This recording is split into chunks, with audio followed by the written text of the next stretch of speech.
बिस्मिल्लाहिर्रहमानिर्रहीम सल्लल्लाहु अला Muhammad. Dear students, Assalamu alaikum. I am Usman Attari, your maths teacher, and you are watching Brainy Digits YouTube channel. Today we are going to solve exercise number 3.1 class 8th question number 6. Video को शुरू करने से पहले मैं आपसे request है कि इस वीडियो को लाइक कर दें, चैनल को सब्सक्राइब कर लें और बेल आइकॉन के बटन को भी प्रेस कर दें. आपका एक लाइक, आपका एक बार सब्सक्राइब करना, आपका कमेंट करना मेरे लिए मैटर करता है, इसकी मेरे लिए वैल्यू है. तो काइंडली हेल्प आउट हुआ करें, इससे मेरा चैनल जो है वो बूस्ट होता है. तो स्टार्ट करते हैं. In a right angled triangle A B C, एक राइट एंगल ट्राइंगल है A B C with hypotenuse C, और उसका हाइपोटेन्यूज जो है वो सी है, and sides A and B, और साइड्स जो हैं वो ए और बी हैं. यानी सी हाइपोटेन्यूज, ये बेस हो सकती है, ये ऑल्टीट्यूड हो सकता है. फाइंड द अननोन लेंथ, तो हमने अननोन लेंथ फाइंड करनी है. यानी 6 पार्ट्स हैं, 5 पार्ट्स हैं हमारे इस क्वेश्चन के. हर क्वेश्चन में सी हमारा क्या है, हाइपोटेन्यूज है. तो हाइपोटेन्यूज का स्क्वायर किसके इक्वल होता है, बाकी दो साइड्स के स्क्वायर के. यानी यही हमारा पाइथागोरस थ्योरम है, पाइथागोरस थ्योरम.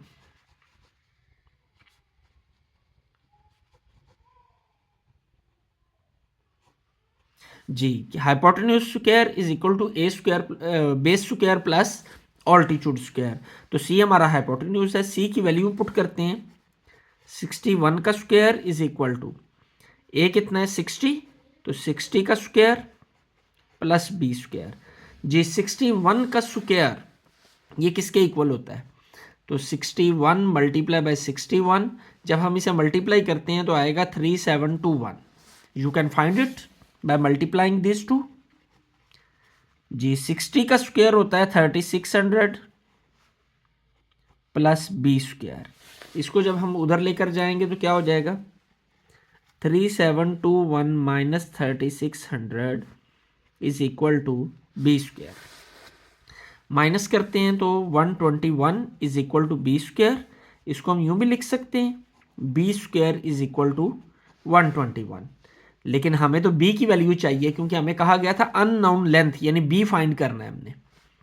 तो b की वैल्यू फाइंड करनी है, तो taking square roots on both sides,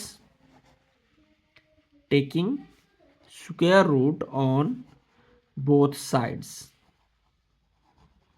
तो b square is equal to 121. इनका हमने क्या ले लिया, स्क्वायर रूट. ये कैंसिल हो गया, तो b इज इक्वल टू 121 का स्क्वायर रूट क्या होता है, 11. तो चूंकि यूनिट हमारा सेंटीमीटर है, तो b is equal to 11 centimetre. ये हमारी b की वैल्यू निकल आई. Second part, question number 6.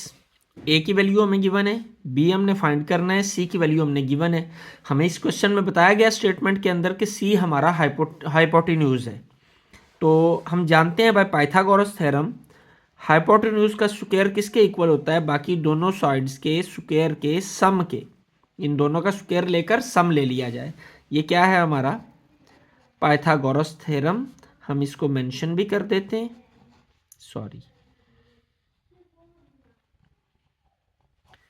जी. तो c की वैल्यू कितनी है, 13/12. तो 13/12 का क्या हो जाएगा, स्क्वायर, क्योंकि ये स्क्वायर है ऊपर. a है 5/12, तो इसका भी square plus B square as it is आ जाएगा. ये क्या होगा, 169 ओवर 144. 13 का स्क्वायर 169, 12 का स्क्वायर 144. 25 ओवर 144, 5 का स्क्वायर 25, 12 का स्क्वायर 144. इसको इधर ले आएंगे तो माइनस होगा, minus 25 over 144 is equal to, यहाँ क्या बच जाएगा, ये उधर चला गया, बी स्क्वायर बच गया. एलसीएम लेते हैं, 144, ये क्या आएगा 169 माइनस ये भी 1 आएगा, वो 25 इक्वल टू बी स्क्वायर. इधर ले जाते हैं, ऊपर ले जाके सॉल्व करते हैं. 169 minus 25, 144 over 144 is equal to ये B square as it is. ये कट जाएगा तो 1 आ जाएगा, B square is equal to 1. जी, तो क्या करेंगे, दोनों साइड्स का स्क्वायर रूट ले लेंगे, क्योंकि हमने तो b की वैल्यू फाइंड करनी है, b फाइंड करना है. तो हमने स्क्वायर रूट ले लिया बोथ साइड्स का, ये कैंसिल हो जाएगा। तो b इज इक्वल टू 1 का स्क्वायर रूट भी 1 ही होता है। चूंकि यूनिट हमारा ये सेंटीमीटर है तो ये 1 सेंटीमीटर आ जाएगा। यूँ हमारी b की वैल्यू निकल आई जो कि है 1 centimetre. Question number 6 part number 3, b की value 10 metre, a is equal to 4 square root 5 metre, c find करना है। अब हमें स्टेटमेंट में बताया गया कि c हमारा हाइपोटेन्यूज है, तो फॉर्मूला क्या बनेगा फिर पाइथागोरस थ्योरम के रूल से हमारा C square is equal to A square plus B square, यानी पाइथागोरस थ्योरम से हाइपोटेन्यूज का स्क्वायर किसके बराबर होता है, बाकी दोनों लेंथ्स के स्क्वायर का सम। हम आगे लिख देते हैं कि ये हमने पाइथागोरस थ्योरम लिखा है।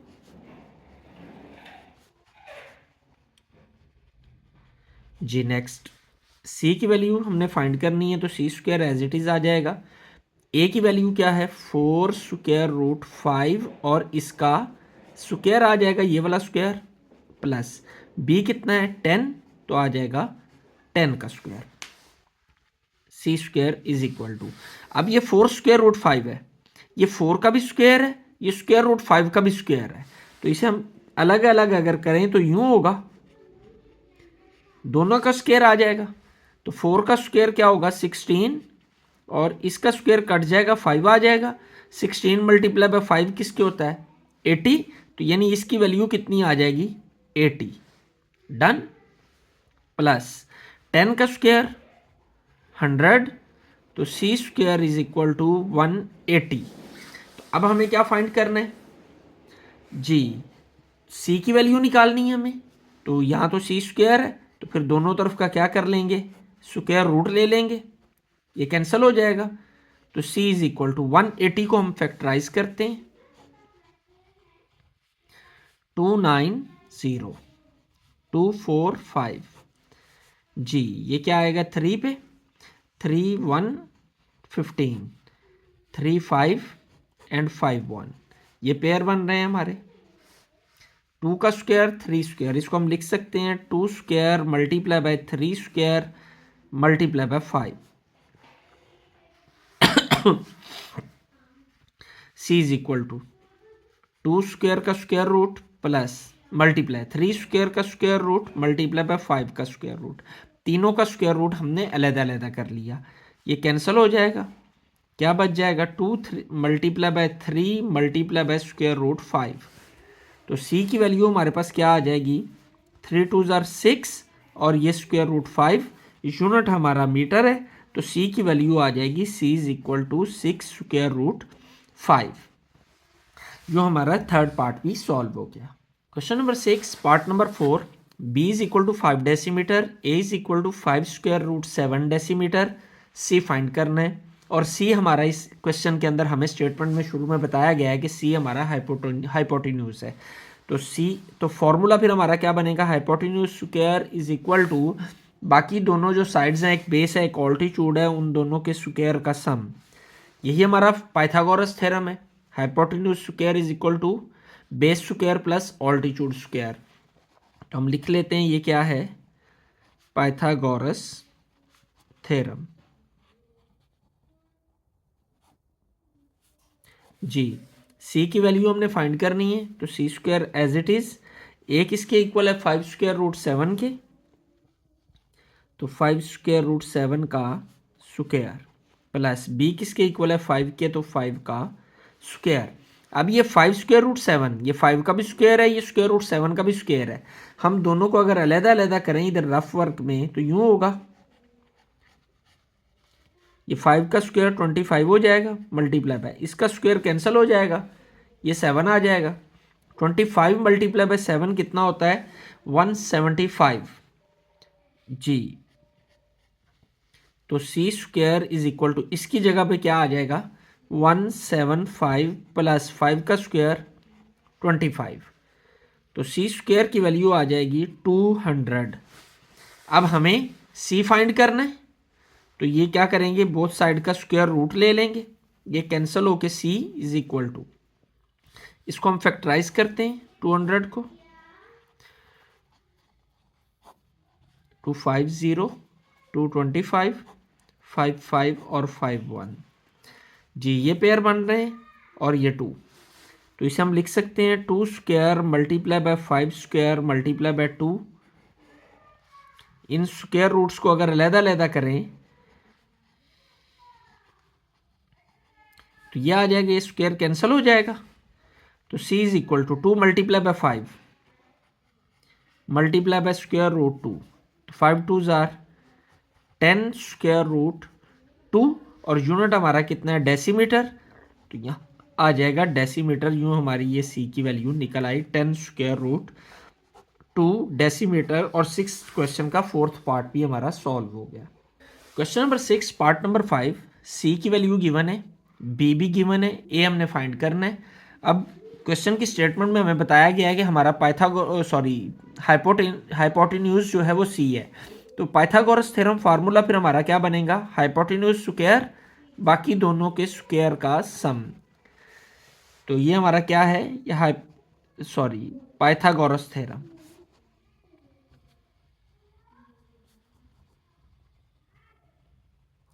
जी तो c की वैल्यू अगर हम पुट करें तो वो कितनी है 10 स्क्वायर रूट 2। तो 10 स्क्वायर रूट 2 का ये स्क्वायर आ गया। a कितना है 5 स्क्वायर रूट 3 का ये स्क्वायर आ गया, प्लस ये b की जगह पे आएगी, ये a हमने फाइंड करना है, तो a square as it is आ गया। ये दरम्यान में प्लस है, जगह बदलने से कोई फर्क नहीं पड़ेगा, तो हम इसे ऐसे भी लिख सकते हैं। बहरहाल हम इसे अगले स्टेप में इधर ले आते हैं। अब इसको अगर हम सॉल्व करें तो ये 10 का भी स्क्वायर है, ये स्क्वायर रूट 2 का भी स्क्वायर है, इसे हम ऐसे लिख सकते हैं। तो 10 का स्क्वायर 100 मल्टीप्लाई बाय, ये कैंसल, तो बाकी 2 बचेगा, तो 200 आ जाएगा। इसकी जगह पे क्या आ गया 200। ए स्क्वायर शुरू में आ जाएगा प्लस, क्योंकि इसकी एग्जैक्ट प्लेस ये है। 5 का स्क्वायर 25, चलें इसे हम सॉल्व कर लेते हैं। 25 और √3 का स्क्वायर,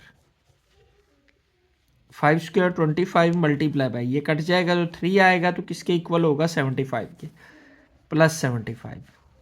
हमने वैल्यू किसकी फाइंड करनी है a की, तो 75 को इधर ले आएंगे, तो क्या आ जाएगा 200 minus 75 is equal to A square, minus करेंगे तो 125 is equal to A square आ जाएगा।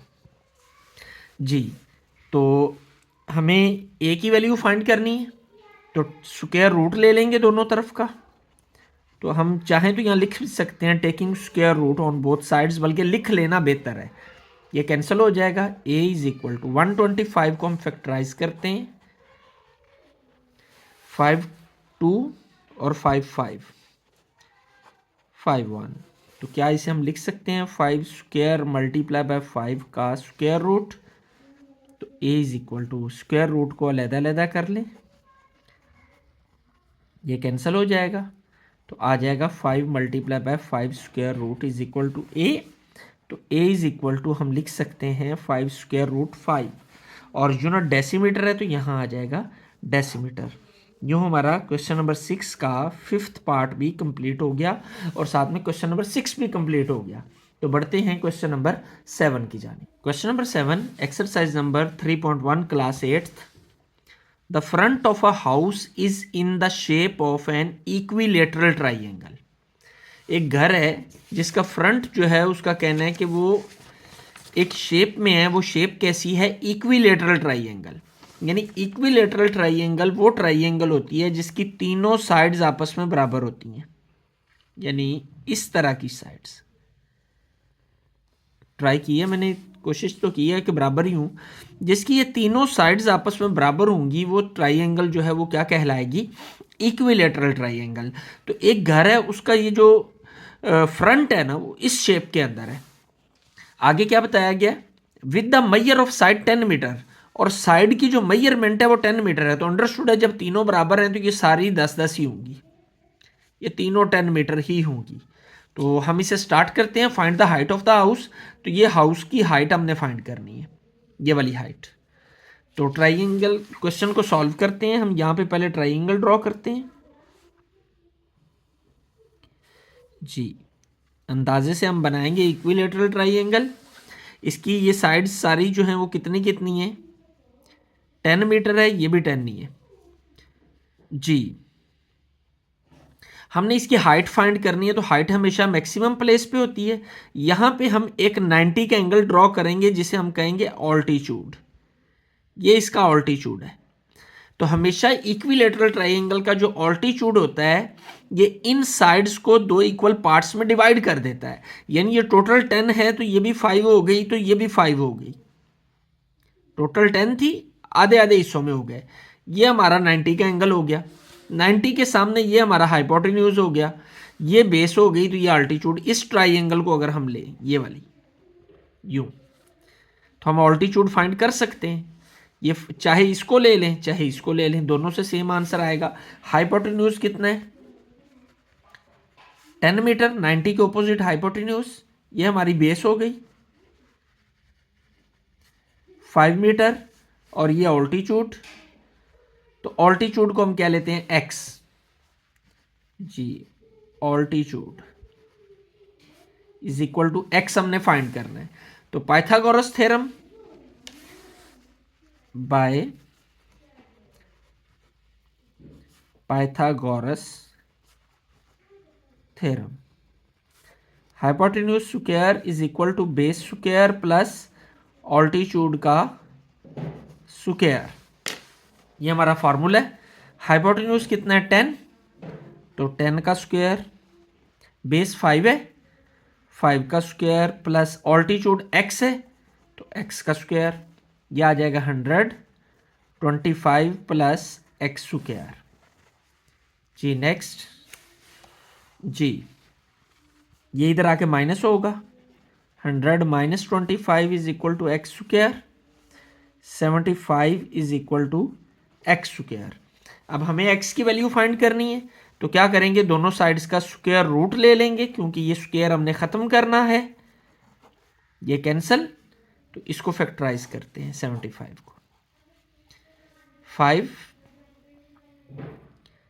जी क्या आएगा 5 1 5 5 3 और 3 1, यानी इसको हम लिख सकते हैं 5 स्क्वायर मल्टीप्लाई बाय 3 का स्क्वायर रूट। ये स्क्वायर मल्टीप्लाई बाय 3 का स्क्वायर रूट 75 की जगह पे आ गया। x इज इक्वल टू, इन दोनों को अलग-अलग करते हैं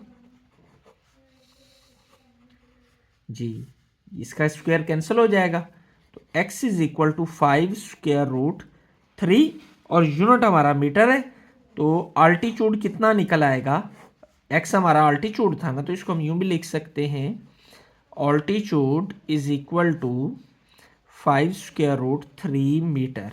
यूं हमारा क्वेश्चन नंबर 7 भी सॉल्व हो गया। यकीनन आपने इस वीडियो को पसंद किया होगा, इस एक्सरसाइज की बहुत अच्छे से आपको समझ आई होगी। तो वीडियो अगर पसंद आई है तो इसको लाइक, शेयर और सब्सक्राइब करना नहीं भूलना। कमेंट सेक्शन के अंदर अपनी आरा का इजहार लाजमी किया करें। आपकी राय मेरे लिए मुकद्दम है, आप अपनी राय का इजहार करें। जहां से समझ नहीं आती, किसी क्वेश्चन में कोई डिफिकल्टी होती है, उसको भी कमेंट सेक्शन के अंदर मेंशन किया करें, ताकि नेक्स्ट वीडियो के अंदर उसका सोल्यूशन आपको दिया जा सके। अल्लाह आपका हामी और नासिर हो। अस्सलाम वालेकुम।